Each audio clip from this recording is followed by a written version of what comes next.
नमस्कार दोस्तों and welcome to a very new episode of season of change. तो आज एक बहुत ही स्पेशल दिन है। आज है 15 अगस्त जो है इंडियन इंडिपेंडेंस डे। तो मैं अपने सभी व्यूअर्स को विश करूंगा a very happy independence day. आज जब हम आज़ादी सेलिब्रेट कर रहे हैं तो हम सब एक अलग तरह के फ्रीडम के बारे में बात करेंगे। डिजिटल आज़ादी यानी बिना किसी डर के सेफली ऑनलाइन रहना, काम करने और कनेक्ट रहने की आज़ादी। तो फॉर दिस आज हम हमारे साथ बात करने के लिए एक बहुत स्पेशल एंड डायनेमिक गेस्ट हैं, जिन्होंने टेक्नोलीगल जो एक खुद एक टेक्नोलॉजिकल एंटरप्रेन्योर भी है और जिन्होंने 2019 में अपनी कंपनी वर्ल्ड साइबर फोरम की शुरुआत की।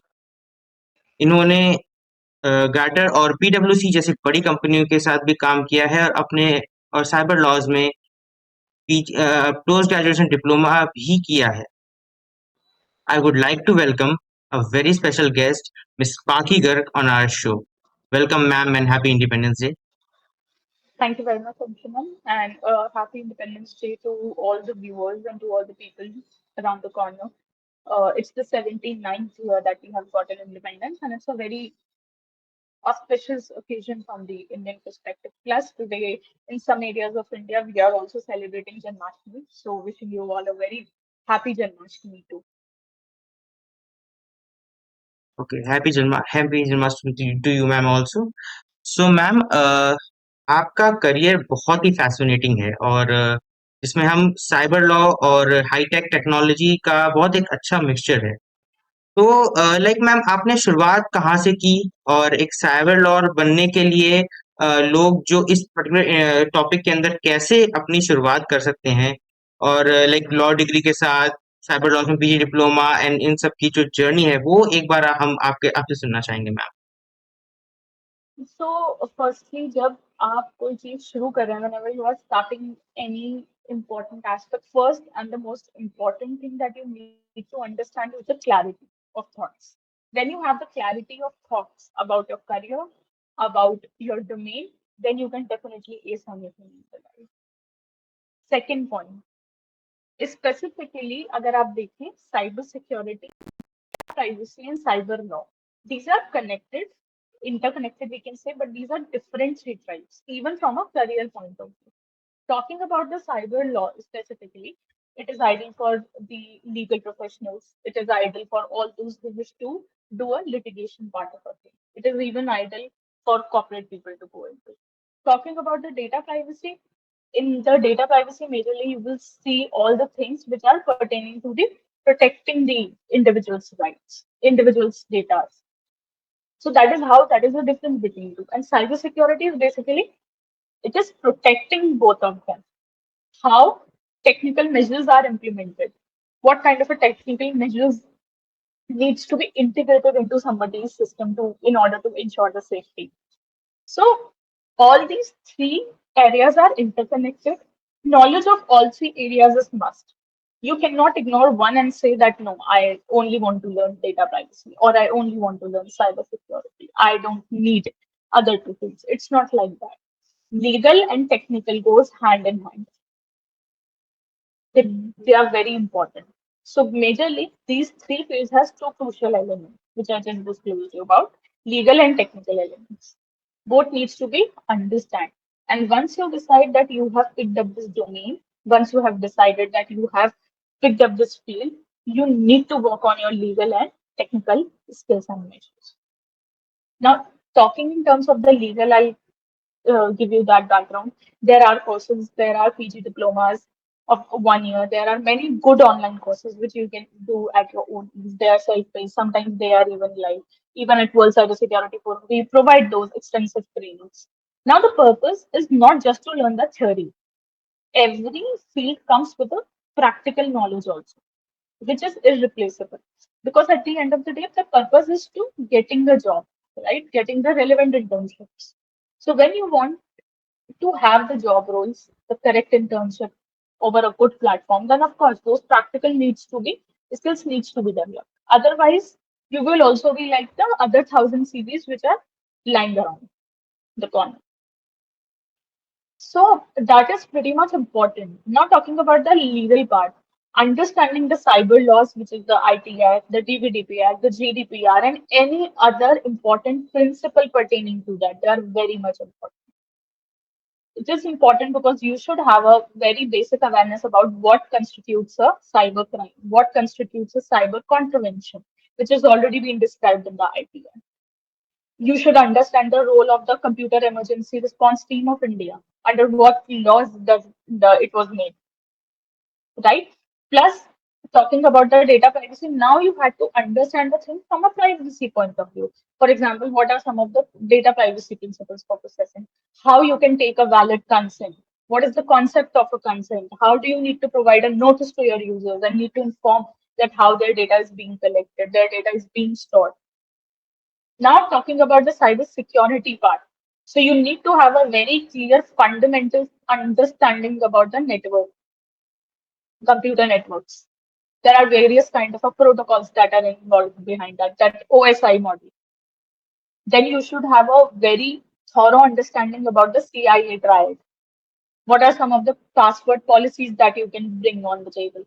So these are very basics. These are those pointers from where you can start off. Rest, you can definitely go ahead with that approach that you are exploring one field at a large and other two fields on that level where only you have a basic understanding, because we cannot ace all the fields at the same point of time.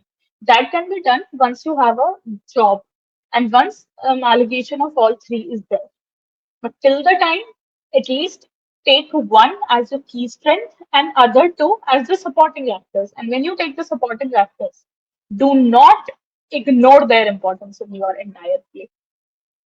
Supporting actors also have their own value, right? You cannot entirely ignore their presence apart from the actor. So pick your actor and pick your sub actors very carefully wherever you wish to go. Talking in terms of the cyber security career prospects, there are various options, n number of options: cyber security analyst, vulnerability assessment tester, penetration tester, ethical hackers, forensics audits is also there, internal audits is also there. So n number of options you will see in cyber security. Talking in terms of data privacy, by anyhow you have to had a knowledge of legal things in depth. That is important. Only then you will be able to safeguard the data of your individuals and all the practical documents. For example, how to draft the record of processing activities, how to understand the data processing agreements, how to go ahead and read the privacy notice and decide and draft them, etc. Then comes the cyber law, the IT Act, the difference between a crime and a breach, the difference between the crime and a contravention. Are they same? Are they different? What is the element that makes them different? How will you prove them in the court? What are the concept of digital signatures, e-signatures? How the digital evidences needs to be presented in the court? Are they admissible? All these elements will be the part of the cyber laws. So these are the three fields, basically subfields of this one area, where you have to pick one and act other two as a supporting actors. Okay. Ma'am, ये एक बहुत अच्छा foundation है। और इतनी like जो expertise है build करने के बाद आपने अपनी कंपनी स्टार्ट, जिससे which is world cyber security forum, Security. Yeah. Right? So ये वेंचर स्टार्ट करने के पीछे आपका मिशन, आपका विजन क्या था, और आपने ये किस विजन या किस उसके साथ स्टार्ट किया, जिससे जिसे आप पूरा करना चाहती हैं, इसके बारे में हम जानना So चाहेंगे। So basically, Anshuman, me and one of my friend Megha, we were college mates. Law के दिनों से हम साथ थे. So at the final year in 2019, she said, "Let's start this." It was her brainchild basically, and I asked her, "क्या करेंगे?" So she said, "Let's start with the techno-legal consultancy." Now, techno-legal consultancy means that we were providing pro bono consultancy to the victims of cybercrime.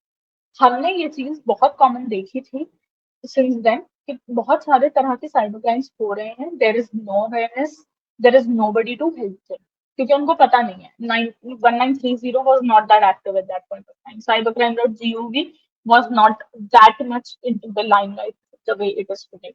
So we decided कि चलो let's start, and initially we started it on a pro bono basis. हमारा कोई इरादा नहीं था कि हम इसको रेवेन्यू मॉडल में कन्वर्ट करें। दैट इज बिकॉज हमने अपने लाइफ के 1-2 साल 3 साल हमने एंटायरली अपनी जॉब्स पर फोकस किया, प्लस हमने WCSF को रन किया अपने ही खुद की चीजों से। Then we started introducing some free webinars and trainings.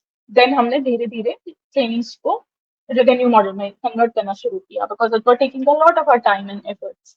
And then full-fledgedly we decided, okay, let's make it a privacy compliance firm where we are providing the techno-legal consultancy to the victims, counseling to the victims, plus all the trainings, all the programs which are required for these three fields only. So हम explicitly इन्हीं fields में deal करते हैं. So that was the basic idea behind it, because I was seeing people that they were having a great trouble to understand all this law. और मैं अपना post graduation cyber law में तब तक कर चुकी थी, 2016 में वो कंप्लीट हो चुका था. So even I had a very good understanding about the cyber law by that point of time. So I mixed it with all the legal element, and then we formed World Cyber Security Forum. That's a very very great thing to know. चलिए, अब हम थोड़ा discussion पे आते हैं ma'am. बहुत से लोग ऐसे हैं जो अपनी जॉब्स में ट्रैप फील करते हैं और वो अपना करियर स्विच करना चाहते हैं और करियर स्विच करने की फ्रीडम चाहते हैं। तो साइबर सिक्योरिटी या प्राइवेसी में जॉब पाने के लिए सबसे बड़ा मिथ क्या है आज की डेट में?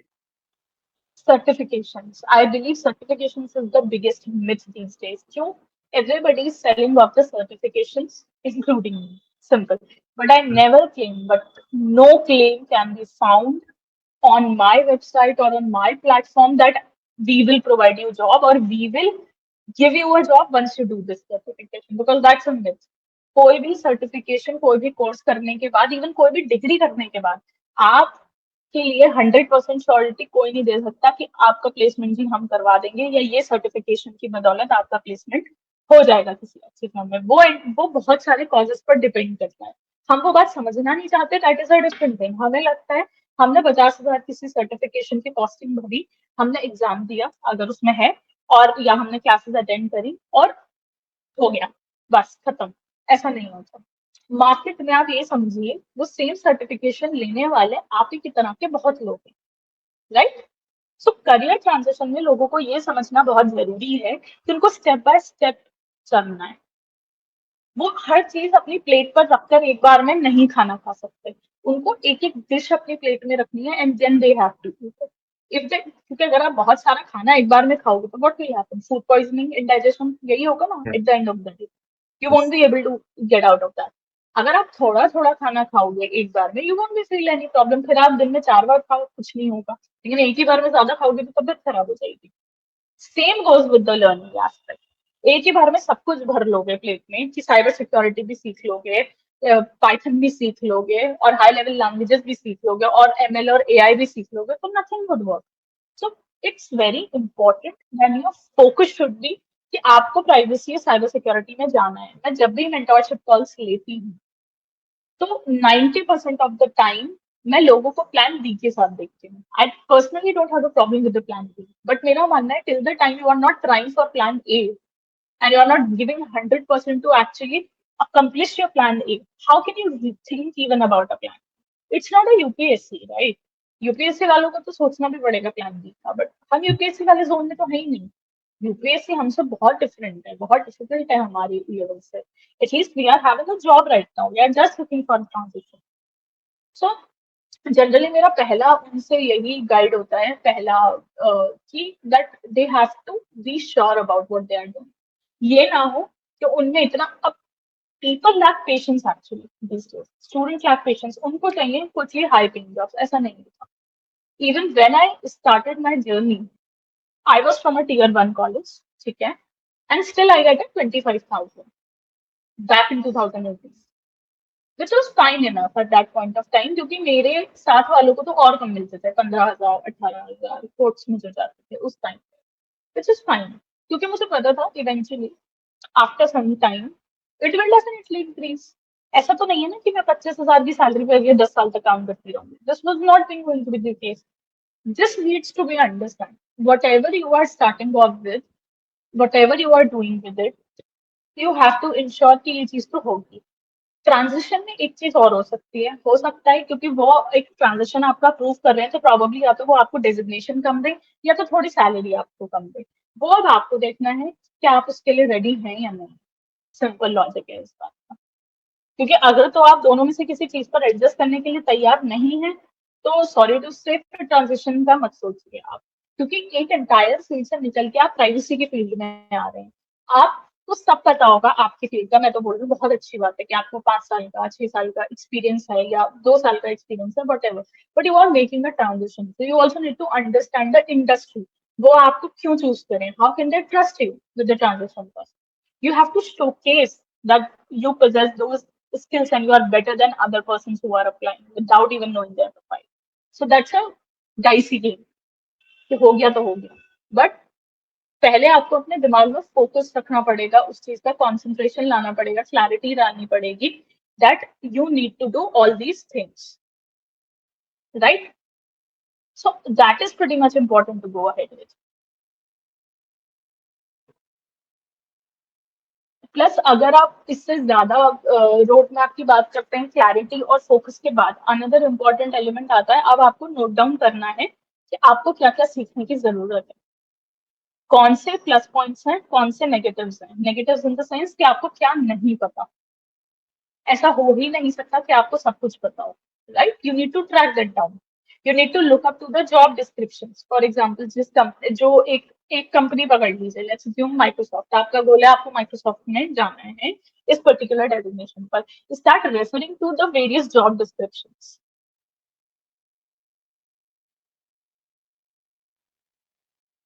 जब आप वो जॉब डिस्क्रिप्शन रीड करेंगे, उसमें से पॉइंटर्स निकालिए जेडी में से पढ़कर, किस किस चीज की उन्होंने कंपलसरी रिक्वायरमेंट बोली है। For example if they are saying कि आपके पास में सीआईपीपी, सीआईपीएम, सीआईपीटी, सीडीसीओ, इस तरह सीआईएसएम, जीआरसी, इस तरह के कोई सर्टिफिकेट्स होने चाहिए, कॉम्प टीआई, तो वो लिखिए, उनको नोट डाउन करिए कि कौन कौन से सर्टिफिकेशन हैं जो ये मांग रहे हैं या मैंडेटरी है, क्योंकि सारे तो कोई नहीं मांगेगा until and unless it's a 12 और 15 इयर्स जॉब, तो वो उसमें तो एटलीस्ट वो मांगेंगे, but not at a early career stage वाली जॉब्स। एक या दो सर्टिफिकेशन हार्डली मांगेंगे वो, ठीक है? And that too sometimes I have seen a shift, now they are saying that preferred, they are not saying 100% required. अच्छी बात है, अगर आप ले सकते हो, आपके पास वक्त है, रिसोर्सेज है, नहीं है तो उतना ज्यादा अपने आप को डिले में डालने की कोई जरूरत नहीं है। आपके पास भले ही सर्टिफिकेट ना हो, लेकिन नॉलेज होनी चाहिए। if I am taking your interview, I should actually gauge कि आपकी लेवल ऑफ नॉलेज कॉम्पीआई सर्टिफिकेशन वाली है, फिर तो सर्टिफिकेशन आप ले लोगे अगले 3 महीने में, 2 महीने में देखकर पैसे, दैट्स नॉट अ प्रॉब्लम। लेकिन पहले आप अपनी प्रॉफिट देखिए, अपना टाइम देखिए, अपने रिसोर्सेज चेक करिए, अननेसेसरली अपने आप को या अपने पेरेंट्स को प्रेशर मत करिए to take all this certification, because अगर आप इंटरनेशनल बॉडी की सर्टिफिकेशन की बात करो, इनरिस्पेक्टिव ऑफ फील्ड, कोई भी सर्टिफिकेशन आपको 50-60 हजार से कम का मिलेगा ही नहीं। Yeah. और एआई के नाम पर तो आजकल लाख लाख 1.5 लाख सर्टिफिकेशन की कॉस्टिंग चल रही है मार्केट में। This is a very threat to the Indian market, क्योंकि अगर आपकी नॉलेज सिर्फ आपके सर्टिफिकेशन से बयां की जा रही है, so that's going to be really, तो मुझे नहीं पता हम किस तरफ बढ़ रहे हैं। बट आप अपना नॉलेज एनहेंस करो पहले, taking any certification, taking any, और ट्रेनिंग आप तब लो जब आपको लगता है 100% उसको अटेंड कर सकते हो। सिंपल। टाइम पास करने के लिए कोई ट्रेनिंग मत, क्योंकि भाई मेरे को एक सर्टिफिकेशन चाहिए, मैं बस शक्ल दिखा के बैठ जाऊंगा या बैठ जाऊंगी, मेरे को सुनना तो है ही नहीं, फिर मैं कहूंगा कि मेरे को रिकॉर्डिंग दे दो। This is the worst thing. If you can't hear to what the other person is saying in a live session, do you actually believe कि कितने लोग रिकॉर्डिंग सुनते होंगे? अगर आप ये इस बात से डिसएग्री करते हो, आप कभी अपने यूट्यूब वीडियोस देखो, आपको उन लोगों के व्यूज भी नजर नहीं आएंगे जिन्होंने वो कोर्स परचेज करा है, because nobody do does that. अगर 100 लोग आपका कोर्स खरीदते हैं, तो उसमें से हार्डली 1 या 2% जनता होगी जो जाकर रिविजिट कर लेगी रिकॉर्डिंग, और वो भी तब जब आपने उनको कोई असाइनमेंट दिया हो या कोई ऐसा एलिमेंट हो जहां पर उनका खुद दिमाग ना लग पा रहा हो। इतने साल का ये मेरा एडटेक एक्सपीरियंस है, people don't listen to the recording, बस उनको दिखाने के लिए चाहिए कि हाँ रिकॉर्डिंग एक्सेस है। I mean, if you can't hear out what other person is saying in just 1 hour, then there is no requirement for the recording. वो इसलिए, क्योंकि जब मैं आपसे लाइव बात कर रही हूँ, आपके पास अपॉर्चुनिटी है अभी मुझसे सवाल पूछने, राइट? रिकॉर्डिंग में तो ये अपॉर्चुनिटी खत्म हो जाएगी। Why will I answer you eight that point of time, and how will I answer you eight that point of time? जब आप सुनोगे ध्यान से, तो ऑटोमेटिकली दिमाग में क्वेश्चन आएंगे, क्लैरिटी आपको चाहिए होगी। तो ये अप्रोच फॉलो करनी बहुत जरूरी है। प्लीज डू नॉट फॉल कि हमें रिकॉर्डिंग दे दीजिए, रिकॉर्डिंग ले लीजिए, पर क्या उससे आप बेनिफिट उठा पा रहे हैं? सवाल वो है। So these points are very much important while you are making up your career. That first you need to think about everything, just to give you a gist, and make your pros and cons. Divide the subjects, divide your time on a weekly basis or on a monthly basis. Prepare a plan and then accordingly. It's better to be 1% better than yesterday. It's always a good approach that you should learn things every day. And if you have a problem of focus, try to give it an audio. These days, AIs are actually helping a lot. So just upload your text to the AI, to any good AI tool, and ask that AI to convert into the audio. And it will help you in dictating the notes so that if you have the tendency that you can only memorize whatever you hear, then that's a very good practice to follow. So start with doing that. I'm glad that आपने ये सब clear किया ताकि बच्चों को और better understanding and education के लिए बेनिफिट हो सके। तो सर, जो भी कोई इस पर्टिकुलर फील्ड में स्टार्ट करना चाहता है, उन्हें सबसे पहले कौन सी स्किल सीखनी चाहिए? और साइबर सिक्योरिटी में एक्सेल करने के लिए कोडिंग एक्सपर्ट होना जरूरी है मैम, या फिर without this vertical also they can manage to be in this field? तो इस पे एक क्लैरिटी हमें चाहिए थी। ठीक है। पहली बात, जब मैं आपसे स्किल्स की करती हूँ स्पेसिफिकली साइबर सिक्योरिटी में, तो पहले आप अपने फंडामेंटल्स क्लियर करिए। अगर आप ऐसे व्यक्ति हैं जिसका बैकग्राउंड कभी टेक्निकल नहीं रहा, जैसे कि मैं, तो start referring to some old school books, जैसे 10th और 11th में कंप्यूटर साइंस की जो किताबें होती हैं उनको रेफर करना शुरू करिए, क्योंकि वो बड़ी बेसिक किताबें होती हैं। वो आपको एक बहुत हद तक क्लैरिटी देती है। मैं कोर टेक्निकल नहीं थी, बट मेरा बहुत हद तक टेक्निकल एस्पेक्ट रहा है, बिकॉज 11th 12th में मेरे पास कंप्यूटर साइंस होती थी, फिर ग्रेजुएशन में मेरे पास कंप्यूटर साइंस थी। तो basis on that I have a clarity about C++, SQL, मुझे बहुत सारी लैंग्वेजेस पता है। ऑल्दो अब मेरी प्रैक्टिस क्योंकि नहीं रही उस चीज की, तो ऑफकोर्स नॉट दैट, बट वहां से जब आपके बेसिक्स क्लियर होंगे, वहां से जब आप बहुत फंडामेंटल थ्योरीज पकड़ेंगे, OSI मॉडल आप सबने पढ़ा है, मैंने पढ़ा है बचपन में, राइट? 9th में 10th में हम सब ने पढ़ा है OSI मॉडल, प्रोटोकॉल्स क्या होते हैं वो पढ़ा है, cache memory, cookies, HTTPS, what is HTTPS, what is a protected Wi-Fi, for example. There are n number of topics that you can pick up. आपको बेसिक से स्टार्ट करना है। डोंट जज your self basis on that. Don't think कि यार मुझे तो पता होना चाहिए बट नहीं पता, दैट्स ओके। नहीं पता तो कोई जजमेंट नहीं दे रहा आपको वहां पे, it's okay to always be that. अब तो Google is also a very good option. Otherwise मैं बुक्स इसलिए हमेशा रेफर करती हूँ गूगल वगैरह के ऊपर, क्योंकि उसमें बड़ा एक स्ट्रक्चर कंटेंट होता है। जब आपके पास में एक स्ट्रक्चर कंटेंट होता है तो आपको पता होता है कि आपको कहाँ से पढ़ के कहाँ तक पहुंचना है। You don't have to force yourself to learn everything at a single गो।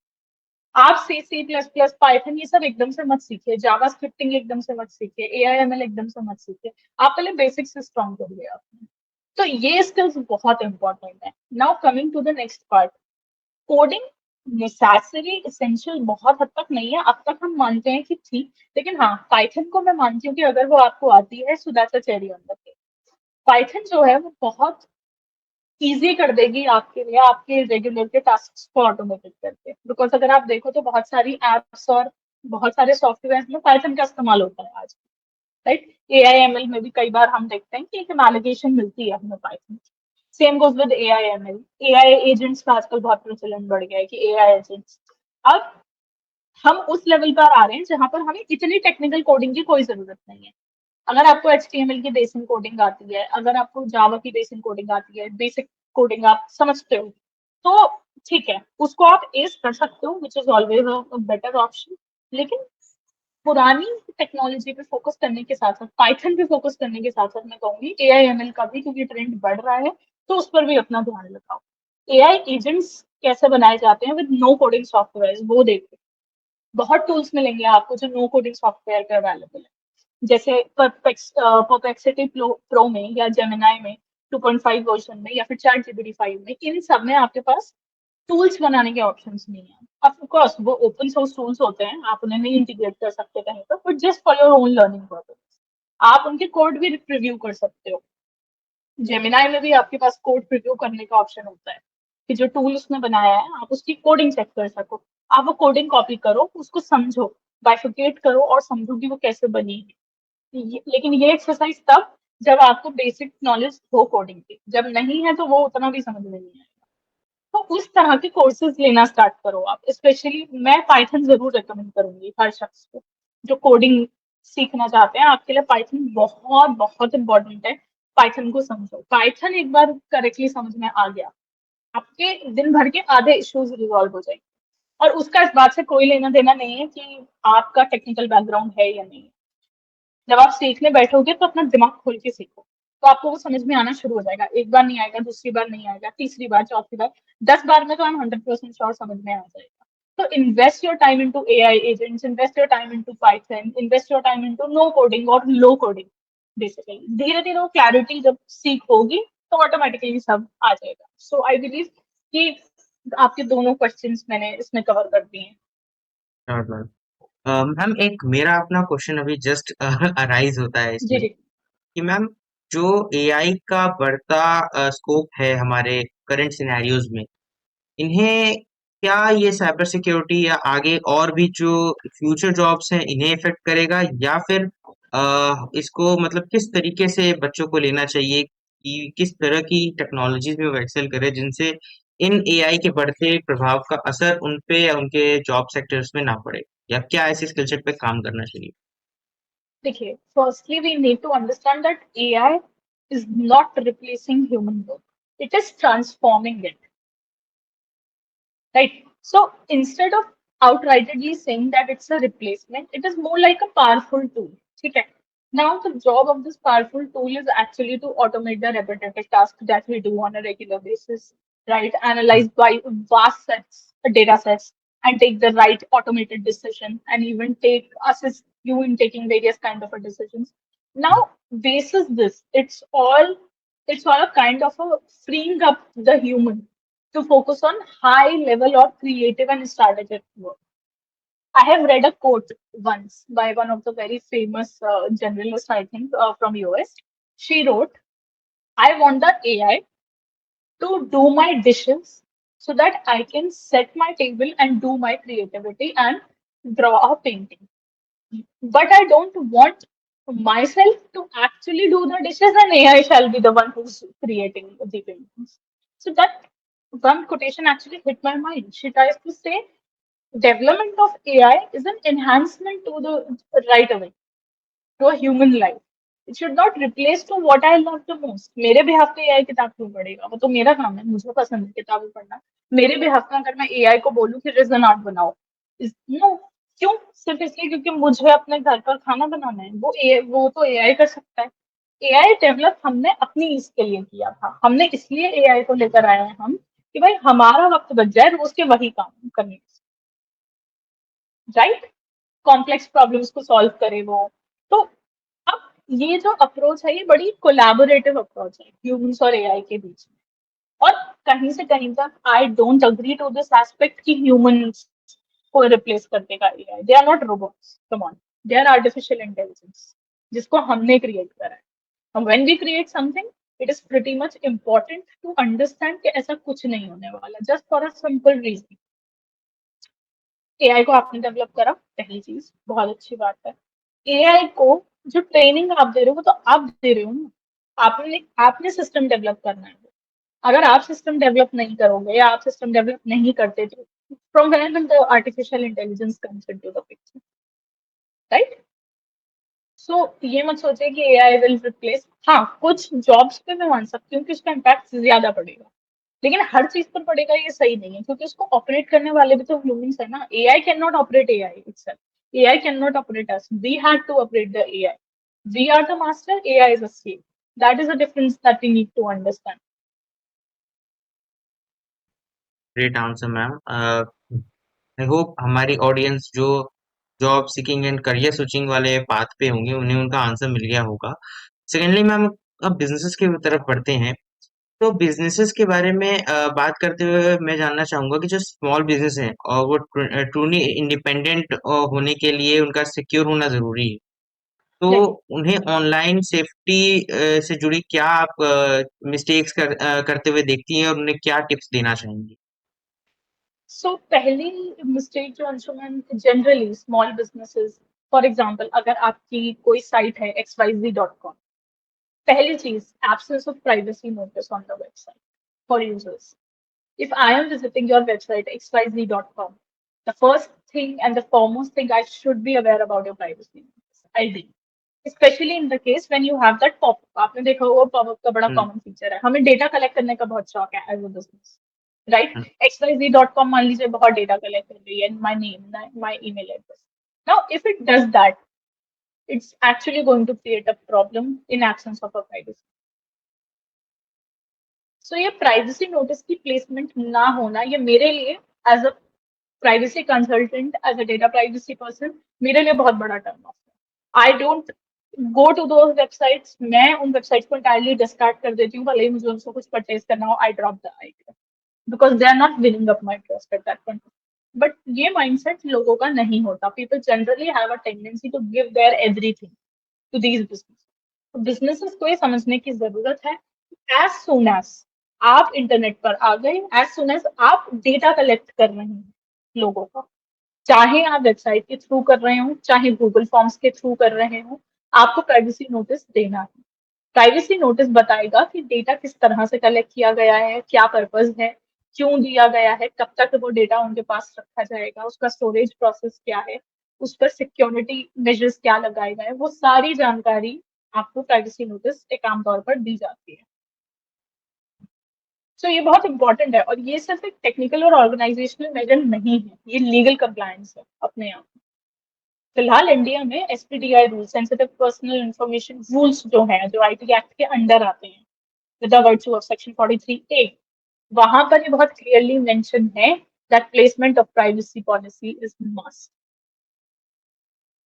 और जब डीपीडीपी फुल्ली एनफोर्स्ड हो जाएगा और एसपीडीआई को रिप्लेस कर देगा, eight that point of time आप डीपीडीपी ड्राफ्ट रूल्स में भी सेम बात देखेंगे. सो ये एक बहुत कॉमन मिस्टेक है कि हम privacy policy terms of use को बहुत लाइटली लेते हैं, और अब अगर आप नॉन कंप्लायंस करोगे तो आप पर पेनल्टी पड़ेगी once the DPDP is enforced.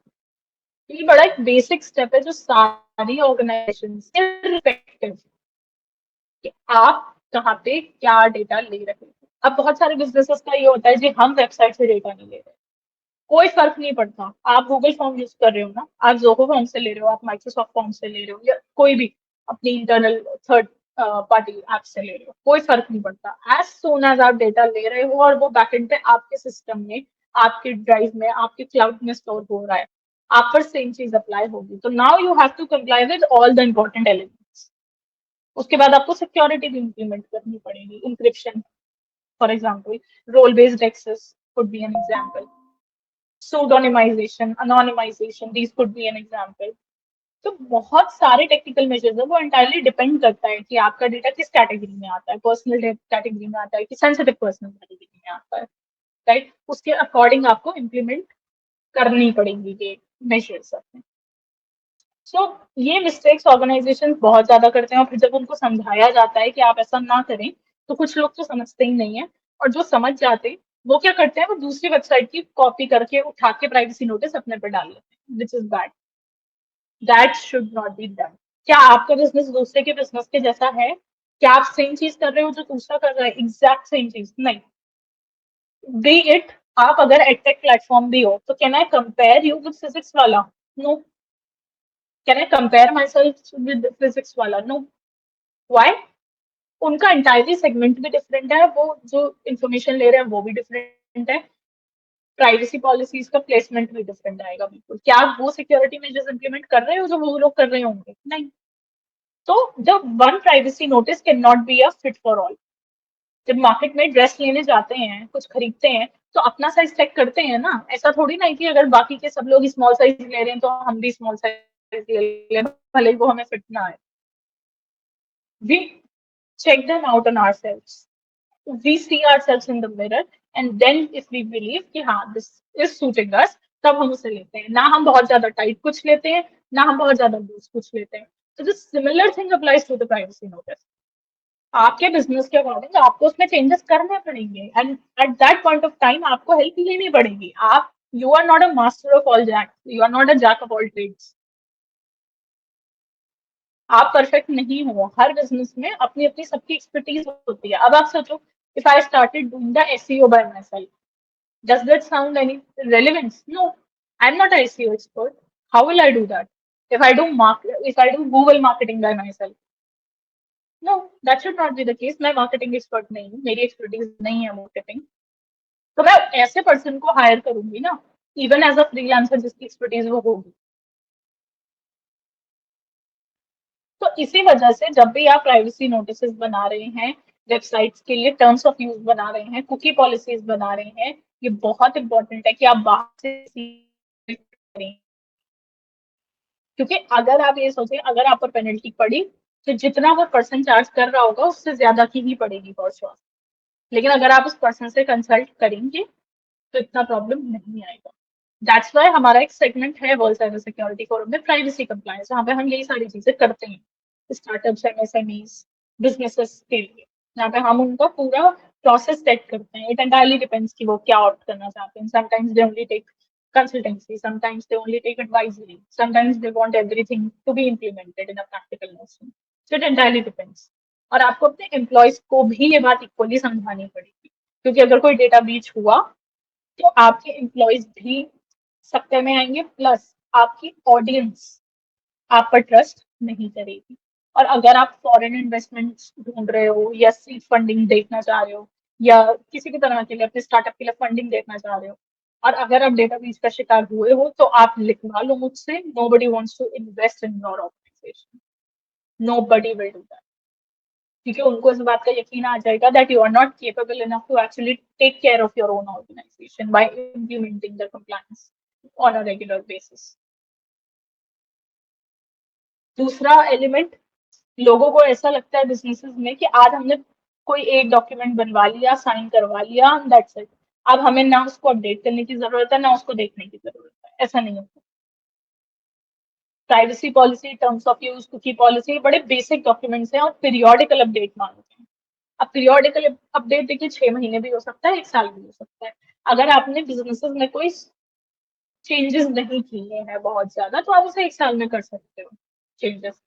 अगर आपने बिजनेस में कोई रीसेंट चेंजेस करे हैं जिससे आपकी प्रोसेसिंग एक्टिविटीज पे बहुत बड़ा इम्पैक्ट आया है, फॉर एग्जांपल अगर आपने एआई टूल कोई नया इंटीग्रेट किया है जो पहले नहीं था, तो आपको बहुत सारी दूसरी एक्टिविटीज करनी पड़ेंगी। अब डीपीआईए करना पड़ेगा अब आपको, प्लस अब आपको प्राइवेसी नोटिस में भी चेंजेस लाने पड़ेंगे। ये चीजें अपने आप में बहुत ज्यादा इंपॉर्टेंट हैं जो बिजनेसेस इग्नोर करते हैं। So businesses please don't ignore that. Now you are in the radar of compliance, तो अब पेनल्टी आप पर भी पड़ेगी।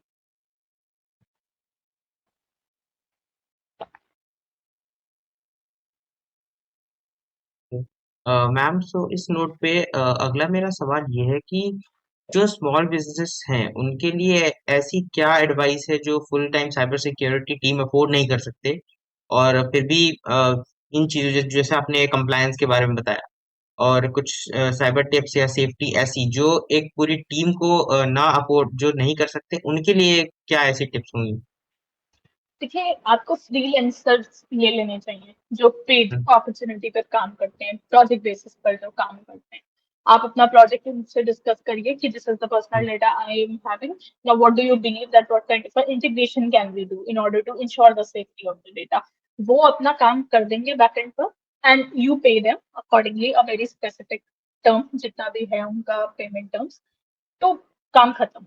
क्योंकि अगर आप देखोगे अंशुमन, बड़ी फर्म्स के अलावा क्या बाकी की छोटी फर्म्स के पास में even they hire a website developer for a permanent time? No, they paid once to that website developer also. Like कि आपने एक बार वेबसाइट बनवाई तो आपने किसी वेबसाइट डेवलपर को 20,000 30,000 जितना भी आपका बजट है उसके अनुसार आपने पे किया। Now that person may take the maintenance fees year wise, वो entirely discussion point of view है कि किसका कितना बजट है। बट इन चीजों के लिए आपको बजट एलोकेट करने की जरूरत है, चाहे छोटा ही सही, उसको धीरे धीरे इंक्रीज करिए। फॉर एग्जाम्पल आप 1 साल का या 6 महीने का बजट अपना बनाइए कि 1 साल मुझे इतनी एंटायरली मेरा ये प्रॉफिट मार्जिन था, ये मेरी चीजें निकल कर आई हैं और इतना मैं अपनी साइबर सिक्योरिटी में इन्वेस्ट करूंगा या करूंगी।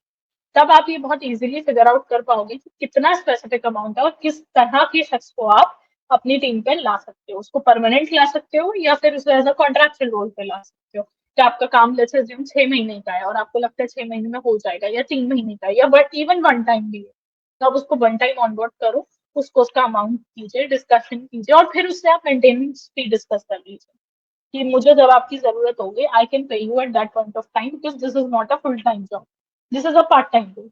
और आजकल क्योंकि फ्रीलैंसिंग और रिमोट अपॉर्चुनिटीज का माहौल बहुत बढ़ चुका है, तो आपको इस तरह के लोग बहुत आसानी से मिल जाएंगे सोशल मीडिया साइट्स पर।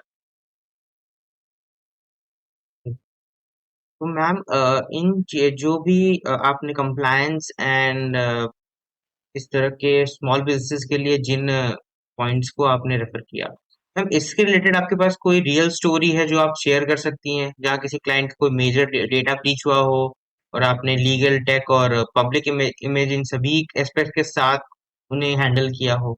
इसके रिगार्डिंग अगर कोई केस स्टडी हो तो वो एक बार आप शेयर करें हमारे पास। लास्ट ईयर मतलब during Covid, sorry, somewhere around 2021, 21-22 के आसपास की बात है। देयर वाज अ स्टार्टअप, ठीक है ना, दैट वाज अ स्टार्टअप जो अभी नया ही था, उसको 1 साल भी नहीं हुआ था आए हुए। So that was a startup जो those were selling the clothes basically, ठीक है। तो they actually saw the data breach, वहां पर इनसाइडर थ्रेट हुआ। जब हमने अपना बैकग्राउंड पे चेक्स लगाए, टीम्स को इन्वॉल्व करा, साइबर सिक्योरिटी टीम्स की हेल्प ली, तो हमें बैक एंड लॉग से पता चला कि वहां पर इनसाइडर थ्रेट था। इनसाइडर थ्रेट क्या होता है बेसिकली? जब आपकी टीम का कोई व्यक्ति बाहर जाकर आपकी ही अपनी कंपनी के बारे में आप जरूरी जानकारी शेयर करे या रिवील करे, राइट, उसको इनसाइडर थ्रेट कहा जाता है।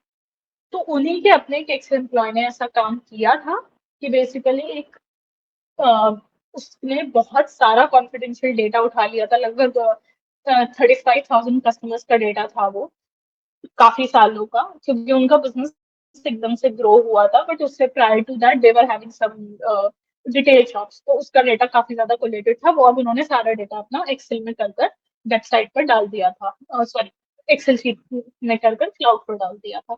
नाउ दैट वाज लीक, क्योंकि रेगुलरली वो डेटा इस्तेमाल किया जाता था न्यूज लेटर्स भेजने के लिए, डिस्काउंट ऑफर्स के लिए।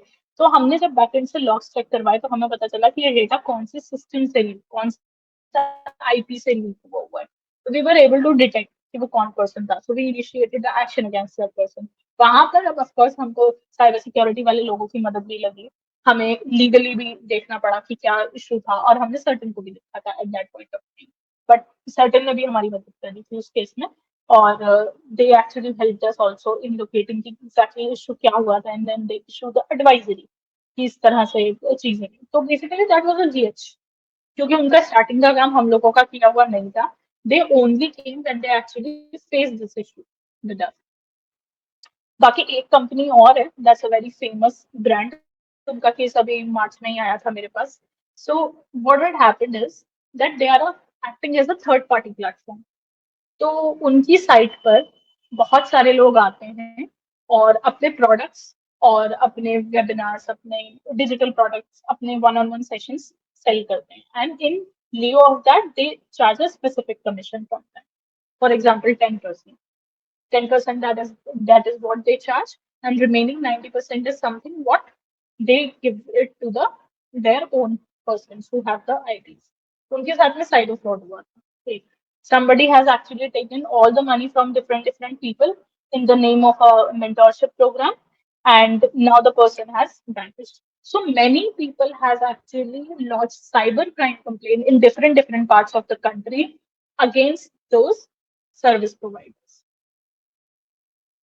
Now they have refunded the money, although उनकी कोई गलती नहीं थी इस entire case में, they were not the ones जिन्होंने cyber crime किया था, because that's a very famous organization, plus they have been into business for such a long time, so they don't do it, right? So जब मैंने उनसे बातचीत की तो मुझे पता चला that it was a fraud which has been done by some other person, और वो अदर पर्सन को लोकेट नहीं कर पा रहे थे, ऑल्दो उनके पास डिटेल्स थी, बट ऑफकोर्स जब किसी को साइबर फ्रॉड करना होगा तो वो अपनी फेक डिटेल्स ही देता है।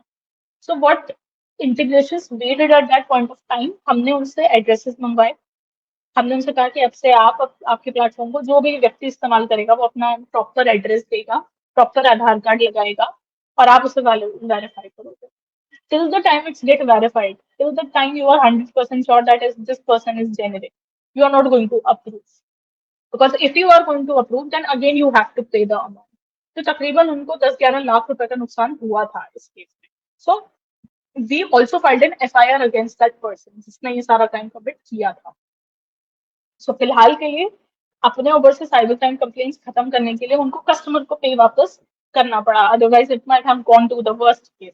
तो अभी फिलहाल the case is in the court, the proceedings are happening कि उस पर्सन के against the person has finally been located and we are in a verge कि अब हम उससे वो सारा पैसा निकलवाएं, क्योंकि अभी भी वो उसी के बैंक अकाउंट में है. somehow that was a God's grace कि उसने वो पैसा इस्तेमाल नहीं किया. I also don't know क्यों, वरना अमूमन तौर पर ऐसा होता है जो साइबर क्राइम्स में कि बहुत जल्दी पैसा यूज कर लिया जाता है, बट उस पर्सन ने अभी नहीं किया वो पैसा यूज. सो कोर्ट नेक्स्ट वीक तक प्रॉब्लली ये ऑर्डर दे देगी कि वो सारा फ्रीज्ड अमाउंट वापस इनको दे दिया जाए. So these are the two prominent cases that we handle. बहुत ही इंस्पायरिंग एंड बहुत ही लाइक आई ओपनिंग केसेस हैं मैम. मेरा एक सवाल है मैम. अभी आपने कुछ देर पहले फ्रीलांसिंग का जिक्र किया था कि people who are in cyber security वो फ्रीलांस एज एन फ्रीलांसर्स भी इस इस पर्टिकुलर फील्ड में काम कर रहे, इस डोमेन में काम कर रहे हैं. तो ma'am, for those people who do not want to have a job but they want to like provide their services online और sorry on a freelancing basis, like for example in cybercrime investigation, in GRC and compliance, techno-legal compliance, ma'am उनके लिए क्या tips रहेंगी अगर वो particularly इसको as a freelancing perspective में देख रहे हैं तो? हाँ जी मैम, सबसे पहले आपकी expertise, you have to pick one field. You can, as I have mentioned earlier, also you cannot master all the jack at the same time of time. क्यों? आपकी स्पेशलिटी एक में लाई करेगी तभी लोग आप पर ट्रस्ट करेंगे. For example right now if I'm saying that I'm a cyber expert and I am also pretending on the other hand that I am a very good SEO specialist, will you be able to understand my profile? No, it's mixed and match. तो आपको एक show pick करना पड़ेगा, उसी के according आपको LinkedIn पर अपनी प्रोफाइल बनानी पड़ेगी या इंस्टाग्राम पर अपनी प्रोफाइल बनानी पड़ेगी, और स्टार्टिंग में सिर्फ 1 से 2 सोशल मीडिया हैंडल्स पकड़िए. You don't have to run behind everything and you don't have to present your ads everywhere. क्यों? क्योंकि उसका बड़ा सिंपल सा रूल है. आप जितना ज्यादा अपना काम बढ़ाओगे वो उतना प्रॉब्लमेटिक होगा. इनिशियली आपको वो ट्रस्ट और क्रेडिबिलिटी बिल्ड करनी है लोगों के साथ. आप अपने थॉट्स शेयर करिए सोशल मीडिया पर जिससे लोगों को आपकी एक्सपर्टीज का पता चले. राइट? आप धीरे धीरे ऐसे ही आई ऑल्सो स्टार्टेड 2019 से लेकर आज तक. I was invited by some colleges, I am constantly invited by some very good speaking, very good companies to deliver lectures. तो धीरे धीरे जब आप अपनी एक्सपर्टीज डेवलप करोगे तब ही ये होगा कि लोग आपके पास आएंगे अपना काम या अपनी समस्या लेकर, और तभी आप उनको चार्ज भी कर पाओगे. If I don't feel the other person is worth my time and money, I won't be spending my time and money on that person. Right? आप बाजार से कुछ खरीदने जाते हो तो पहले चेक करते हो ना उसकी क्वालिटी कैसी है. कुछ हटा हुआ एग्जैक्टली. कपड़ा आप कभी नहीं लेके आते. राइट? या अगर आप राशन लाते हो बाजार से, फॉर एग्जाम्पल आप दाल चेक करते हो ना हाथ में देख के ऐसे मिक्स करके कि भाई कैसी है, पॉलिश तो नहीं है, एक्सेसिव बहुत ज्यादा खराब तो नहीं है. फल भी हम चेक करके लाते हैं कि खराब तो नहीं है, डैमेज तो नहीं है. Same goes with the person. क्यों? क्योंकि आपका कंपटीशन बहुत है मार्केट में. आपको अपनी यूएसपी बनानी पड़ेगी. How you are different from other people. आपका थॉट प्रोसेस कैसे चल रहा है, आपको आपकी एक्सपर्टीज कैसे डेवलप करनी है. तभी मैंने इस बात पे फोकस किया कि आपको एक एक्सपर्टीज पिक करनी पड़ेगी. जीआरसी ले रहे हो, जीआरसी लो. साइबर सिक्योरिटी एनालिस्ट बनना है वो पकड़ो अपनी प्रायोरिटी. एथिकल हैकर बनना है वो करो. साइबर क्राइम इन्वेस्टिगेटर में अपना दिमाग लगाना चाहते हो तो वो बनो. Start referring to police officials. अगर आपके काम में पुलिस ऑफिशियल्स या लॉ एनफोर्समेंट एजेंसीज का रोल है तो उन्हें असिस्ट करना शुरू करिए. उनसे जाइए अपने लोकल सेल पे और बात करिए कि sir this is my specialisation, ये मेरी एक्सपीरियंस लेटर्स हैं, ये मैंने काम करा है. तो अगर आपके पास में कोई केस आएगा तो please take my help. I am happy to help even at a pro bono basis. Pro bono क्यों इम्पोर्टेंट है यहाँ पे? स्टार्टिंग में ये मत सोचो कि आपको हर चीज के लिए कोई पे कर देगा. स्टार्टिंग में आपको काम चाहिए. जब काम मिलेगा तो आपको आपके पास दिखाने के लिए भी कुछ होगा, और जब दिखाने के लिए कुछ होगा आपके पास, तभी दूसरा व्यक्ति आप पर ट्रस्ट करेगा और अपना काम आपके पास लेकर आएगा। फॉर एग्जाम्पल, अगर आपकी और मेरी बात करें, आप मेरे पास, आप मुझे शायद नहीं जानते होगे पहले से, राइट? मैं नहीं जानती थी आपके बारे में, या आप मुझे मेरे बारे में नहीं जानते थे, विच इज फेयरली नॉर्मल। आप मेरे पास आए क्योंकि आपने मुझे एक इंटर्नशिप प्रोग्राम पर बोलते हुए सुना। यू बिलीव कि उनके पास इस चीज की एक्सपर्टीज है, so let me invite her to my podcast, क्योंकि उनके थॉट्स शायद मेरे यूजर्स के लिए हेल्पफुल होंगे, राइट? तो अब वहां तक पहुंचने के लिए I have done a lot of hard work. आपने, आपको वो स्टोरी पता है कि मुझे इंटर्नशिप में लेक्चर के लिए बुलाया गया, और फिर आपने मुझे रीच आउट करा कि आप प्लीज मेरे साथ पॉडकास्ट रिकॉर्ड कर लीजिए। वहां से उससे पहले का सफर ऑफकोर्स आपको नहीं पता, और बहुत लोगों को नहीं पता होता। इट्स ओके, आप धीरे धीरे स्टार्ट करिए, बहुत ज्यादा ओवर एंथुजियास्टिक मत होइए, रियलिस्टिक रहिए। अभी भी बहुत सारी ट्रेनिंग्स मैं फ्री ऑफ कॉस्ट देती हूँ, just for a simple reason. उसकी यह वजह है, for example, I don't charge for podcast, I don't charge for any interviews till date.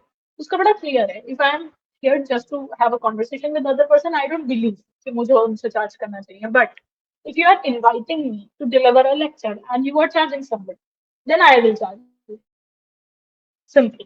Free में I can do it for a pro bono basis, या फिर मैं एनजीओ एनपीओ के लिए जब काम करती हूँ तो I do it on a pro bono basis, क्योंकि मेरे को पता है कि they can't afford, they are also looking for donations, और उनकी मदद करना is one of my key considerations. So be open for different avenues, अपने आप को थोड़ा स्ट्रेचेबल और फ्लेक्सिबल बना लीजिए। जो काम मिल रहा है उसको छोटा बड़ा तो अज्यूम करिए ही मत। स्टार्टिंग में आपको माइक्रोसॉफ्ट की तरफ से काम नहीं आएगा, ये बात आपको समझने की जरूरत है। काम आएगा जब आप एक्सपर्टीज डेवलप कर लोगे, काम आएगा जब आप ये बात समझोगे कि कोई काम छोटा बड़ा नहीं होता। बहुत सारे बच्चों की ये प्रॉब्लम होती है, जो यंग बच्चे हैं, ट्वेंटीज में हैं, जो मिड ट्वेंटीज में हैं बेसिकली, तो उनको लगता है कि उनको आज की आज ही में ना लाखों का पैकेज मिल जाना चाहिए, करोड़ों का पैकेज। ऐसा नहीं होता, life is not like that. अगर इतना आप अपने आप को अनलिमिटेड रखोगे, then that's going to be a problem. आप ये एक्सपेक्ट करो कि डे वन से भाई मुझे महीने के ना कम से कम लाख रुपए मिलने चाहिए, नहीं।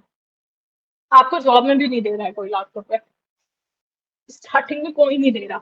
अनटिल एंड अनलेस पैकेज भी अच्छा उन बच्चों को मिल रहा है बेसिकली, ऐसा नहीं है, पर वो परसेंट बहुत कम है, राइट?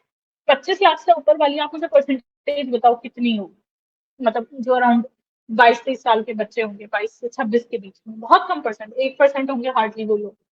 तो उन 1% बच्चों ने कुछ आपसे डिफरेंट करा होगा, तभी वो उस 1% की कैटेगरी पे खड़े हैं। तो या तो आप उतना कैपेबिलिटी रखो अपने अंदर कि आप उनके रास्ते पे चल सको, और आपको नहीं समझ आता तो आप अपना रास्ता खुद निकालो। जरूरी नहीं है आपको मेरे से इंस्पायर होना ही नहीं है आपको, आपको किसी तीसरे आदमी से इंस्पायर नहीं होना। जैसे मैंने देखा है, बच्चे डॉक्टर रक्षित टंडन से बहुत इंस्पायर्ड होते हैं, which is a very good thing. वो बहुत बड़ी अच्छी फिगर है, बहुत नॉलेजेबल पर्सन है, अनडाउटेडली। पर क्या वो एक दिन में वहां पहुंच गए थे? नहीं। It took years of time for him to reach over there. It took a lot of efforts. सिर्फ वही नहीं, बहुत लोग हैं इस तरह। You don't have to be somebody, मैं हमेशा यही बात बोलती हूँ। आपको पाखे गर्ग जैसा नहीं बनना, आपको किसी एक स्पेसिफिक व्यक्ति की तरह बनना ही नहीं है, आपको अपना रास्ता खुद चुनना है। मेरी एक्सपर्टीज डिफरेंट है, मेरा दिमाग आपसे डिफरेंट है, हम कंपेरेबल है ही नहीं, तो कंपेयर करेंगे क्यों अपने आप को? दूसरा उसको यही बनाइए कि आप कंपेरेबल नहीं है। साइकोलॉजिकल बात है, बट बहुत इंपॉर्टेंट है। खुद को अंडर प्रेशर और अंडर कॉन्फिडेंट रखना बंद कर दीजिए, क्योंकि अगर सामने वाला व्यक्ति ये भाव किया तो वो आपको एक पैसा नहीं देगा आपके काम के लिए। वो आपको पैसा तब देगा जब आप उसको लगेगा कि आप काबिल हो, आप में ताकत है ये चीजें संभालने की। तो अपने आप को अंडर एस्टिमेट मत करो, किसी की तरह बनने की कोशिश मत करो, किसी को इंस्पिरेशन बिना वजह की मत बनाओ। Till the time you actually have that knack कि आपको उस पर्सन के बारे में इन एंड आउट पता है। खुद के लिए इंस्पिरेशन बनना बहुत जरूरी है, खुद की नजरों में बेहतर बनना बहुत जरूरी है। तो अपने रास्ते आप खुद बनाओ, खुद सर्च करो ना। अब तो गूगल की इतनी अच्छी अवेलेबिलिटी है, इतने एआई टूल्स आ गए मार्केट में, इतनी चीजें हैं। अब तो वो पहले वाला दौर नहीं है कि न्यूज़पेपर को रेफर करना पड़ रहा है या किताबों का इंतजार करना पड़ रहा है, वो वाली चीज तो अब है भी नहीं। जब मैं कॉलेज में होती थी उस टाइम पर तो वी यूज्ड टू रेफर उड़ान, क्योंकि इंटरनेट पर इतनी चीजें, इतना मटेरियल अवेलेबल नहीं होता था जितना अब है आज की डेट में। तो बच्चे के हाथ में भी फोन होता है, उसको भी पता है क्या ढूंढना है गूगल पे। ऑल्सो अपने टाइम की और अपने एफर्ट्स की कद्र करिए।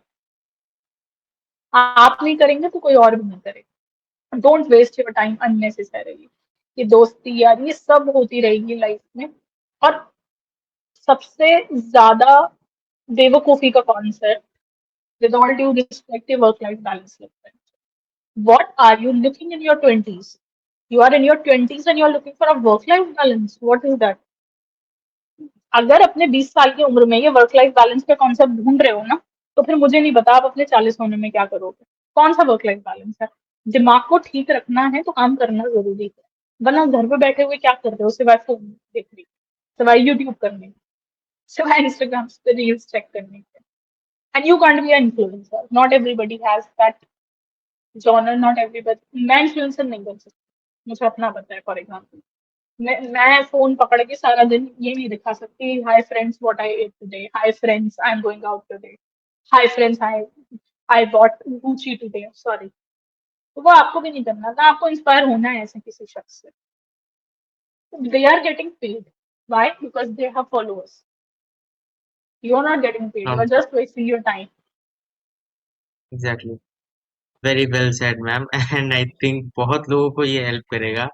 मैम इसी के कंटिन्यूएशन में एक मेरा अगला सवाल है कि मैम एज एन अगर फ्रीलांसर की तरफ भी आपको शुरू करना है, तो how to approach the law enforcement agencies, the local law enforcement in our cities, और जो भी अप्रोचेबल लोग हैं उन तक पहुंचने, और उन्हें कैसे मतलब, क्योंकि because I as an like for example अगर मैंने कभी आज तक काम नहीं किया, for example as we just discuss like आप आपसे मेरी मुलाकात एक इंटर्नशिप में हुई, वहाँ हमने कुछ बातें की, कुछ चीजें हमने वहां से समझी, और उसके बाद आज हम कुछ आगे कर पा रहे हैं काम। तो at the same note ma'am, अगर मैं पहली बार किसी लॉ इन्फोर्समेंट के साथ काम करना चाहता हूँ, तो मतलब कैसे उनको अप्रोच करना है, या किन से क्या ऐसे मतलब कहते हैं ना एक छोटा सा लाइक रोड मैप और something, some tips for that, अगर कुछ शॉर्ट में आप बता सके लोगों को। ठीक है, कुछ पॉइंटर्स का ध्यान रखिए। ठीक है, नंबर वन, हम्म। जो भी फील्ड है उसको दिमाग में फिट कर लीजिए, जो भी आपका डोमेन है। फॉर एग्जाम्पल आपकी क्या स्पेशलिटी है अंशुमन की, जो एक डोमेन आपको लगता है कि आप उसमें काम कर सकते मैम साइबर क्राइम इन्वेस्टिगेशन। हो। Perfect, cyber crime investigation. तो यानी कि अब आपका सीधा संबंध आ गया लॉ एनफोर्समेंट एजेंसी से। क्यों? क्योंकि इन्वेस्टिगेशन तो लॉ एनफोर्समेंट एजेंसीज करती हैं, जैसे कि cyber crime cell, police station, है ना, या दूसरे अलग तरह के डिपार्टमेंट्स, राइट। अब आपने आपको अपनी नीश पता है, अब आप अपनी एक्सपर्टीज डेवलप करना शुरू करिए उसमें। अगर आपके पास कोई प्रायर एक्सपीरियंस है तो बहुत अच्छी बात है, नहीं है तो अब डेवलप करिए उसमें। अभी क्योंकि आपके पास अब ऑप्शन नहीं है तो उसमें पढ़िए, लिखिए, समझिए, नए नए टूल्स को समझिए कि उनकी इंटीग्रेशन किस तरीके से होगी, किस तरीके से आप नई अप्रोचेस को फॉलो कर सकते हैं, किस तरह से एआई को इंटीग्रेट कर सकते हैं। जब आप उस पर पढ़ेंगे और लिखेंगे, एक टाइम ऐसा जरूर आएगा कि आप कुछ ना कुछ ऐसा दिमाग में डेवलप कर लोगे जो अभी तक आया नहीं होगा। लेकिन उसके लिए बहुत इन डेप्थ स्टडी की जरूरत है। उसकी कोई टाइमलाइन नहीं है, वो 6 महीने में भी हो सकता है, 1 साल में भी हो सकता है, 5 साल में भी हो सकता है, यू नेवर नो। ठीक है, वो करिए। उसके बाद अब अगर आपको लगता है कि अभी मेरे पास थोड़ा पैसा आ गया है मेरे फ्रीलांसिंग के छोटे या मोटे कामों से, रेलिवेंट सर्टिफिकेशन अब लेना है, या कोई कोर्स अब करना है जो उसको एडवांस करे। एग्जिस्टिंग वाला नहीं, जितनी नॉलेज है वो तो ठीक है, उसका एडवांस वर्जन चाहिए अब अपने को। तो वो चीज पे इम्प्लीमेंट करिए। फिर अपना वर्क पोर्टफोलियो बनाइए, very much important. When people come without a work portfolio, no one considers them. Why will I consider them till the time I see some kind of a work being done by you? अपना एक work portfolio बनाइए, basis your domain, basis your field और study, कि किस तरह का work portfolio वो बनेगा। अब जैसे आपका साइबर क्राइम इन्वेस्टिगेशन का है, तो कौन सी टूल्स और टेक्निक सबसे ज्यादा इस्तेमाल की जाती हैं, किस तरह के क्राइम में कौन सा टेक्निक आप इस्तेमाल करोगे, कौन से टेक्निक को इस्तेमाल करने से कम टाइम में आप रिवील कर सकते हो क्रिमिनल को। इस तरीके से कुछ प्रॉब्लम्स पिक करिए जो आपको लगता है मोस्ट कॉमन प्रॉब्लम्स हैं आपके डोमेन की, और उनके आंसर्स निकालिए। ट्रायल एंड टेस्ट, देखिए ट्रायल एंड एरर है। हो सकता है आप जो इम्प्लीमेंट करने की कोशिश कर रहे हो उसमें कोई ग्लिच निकले जिसका रिस्पॉन्स ना मिल रहा हो। आज नहीं मिल रहा, कल जरूर मिलेगा। लेकिन तो अपना वर्कफोलियो डेवलप करिए, और ये सारे पॉइंटर्स के बाद अब रीच आउट करिए लॉ एनफोर्समेंट एजेंसीज को अपनी लोकल, जहां आप रहते हो। कहीं भागने की जरूरत नहीं है, दिल्ली जाने की जरूरत नहीं है शहर छोड़ के अपना, या मुंबई जाने की जरूरत नहीं है आपको अपना शहर छोड़ के। पुलिस स्टेशन आपके यहाँ भी है, साइबर सेल आपके यहाँ पर भी है, और साइबर क्राइम्स इरिस्पेक्टिव ऑफ जगह हर जगह होते हैं हिंदुस्तान में। उनको रीच आउट करिए, उनको अपना वर्क पोर्टफोलियो दिखाइए, उनसे अपॉइंटमेंट लीजिए तहजीब के दायरे में। उनको अपना वर्क पोर्टफोलियो दिखाइए और उनसे रिक्वेस्ट करिए और अपनी डिटेल्स उनके पास छोड़कर आइए कि सर, अगर कोई भी केस हो या मैम कोई भी केस हो तो आप प्लीज मुझे बुलाइए, मैं आपकी प्रोबोनो बेसिस पे हेल्प कर दूंगा या कर दूंगी। वो तब आपको कंसिडरेशन में लाएंगे, क्योंकि उनको आपकी जरूरत नहीं है एक लिहाज से। वो आपको तब बुलाएंगे जब वो आपकी एक्सपर्टीज देखेंगे। अभी फिलहाल आपको जरूरत ज्यादा है। तो इस तरह से धीरे धीरे आप एज अ फ्रीलांसर उन लोगों को रीच आउट करके अपना काम सीख सकते हो, क्योंकि प्रैक्टिकली काम करना एक अलग बात होती है और वैसे काम करना एक डिफरेंट बात होती है। और रेलिवेंट फील्ड में इंटर्नशिप अपॉर्चुनिटीज ढूंढिए, जैसे साइबर क्राइम इन्वेस्टिगेशन से रिलेटेड क्या चीजें हैं जो इम्पोर्टेंट हैं जानना आपके लिए, वो देखिए। हाय, ये बहुत ही लाइक मैम इंटरेस्टिंग और बहुत अच्छी स्टोरी हमने आपने शेयर की हमारे साथ। अपने आपने हमें एक्सपर्टीज हमारे व्यूअर्स के साथ शेयर की, इसके लिए बहुत थैंक यू मैम। ये सच में दिखाता है मैम कि क्राइसिस के टाइम पे एक एक्सपर्ट गाइडेंस की कितनी ज़रूरत है। तो इस इंडिपेंडेंस डे पे हम अपनी बात यहीं खत्म करेंगे। एंड हम सब फ्रीडम के बारे में सोच रहे हैं, तो मेरा लास्ट क्वेश्चन है, हमारे लिसनर्स को उनकी अपनी डिजिटल इंडिपेंडेंस सिक्योर करने में हेल्प करने के लिए one final piece of advice क्या होगी ma'am, before we wind up this conversation? Update your passwords frequently and keep them complex. कुछ ऐसा जो कोई इजीली गेस ना कर सके। Avoid 1 2 3 4, avoid your date of birth, avoid your name and your date of birth, combination of those. कुछ ऐसा रखिए जो कॉम्प्लेक्स हो, जो इजी गेसेबल ना हो। आजकल बहुत सारे पासवर्ड मैनेजर्स हैं, अगर आपको लगता है आप नहीं याद रख पाते, always prefer to password managers rather than writing them or keeping them in the phone. That is a most bad approach that you can do. So password protection is most, क्योंकि सारे क्राइम की जड़ password से शुरू होती है, अगर आप डायरेक्टली देखेंगे तो। मैम, ये आज के लिए एक परफेक्ट मैसेज रहा है, और आपका टाइम हमारे साथ अपनी नॉलेज शेयर करने के लिए बहुत बहुत थैंक यू मैम। और सभी व्यूअर्स को आई होप हमारी ये जो पॉडकास्ट और डिस्कशन का टाइम रहा हो, ये आप सभी के लिए बहुत अच्छा और बहुत लाइक इंस्पायरिंग रहा होगा, बहुत नॉलेजेबल रहा होगा। तो आई थैंक बाकी ma'am for coming to this podcast and sharing the knowledge, the expert guidance with us. And thank you for coming, ma'am.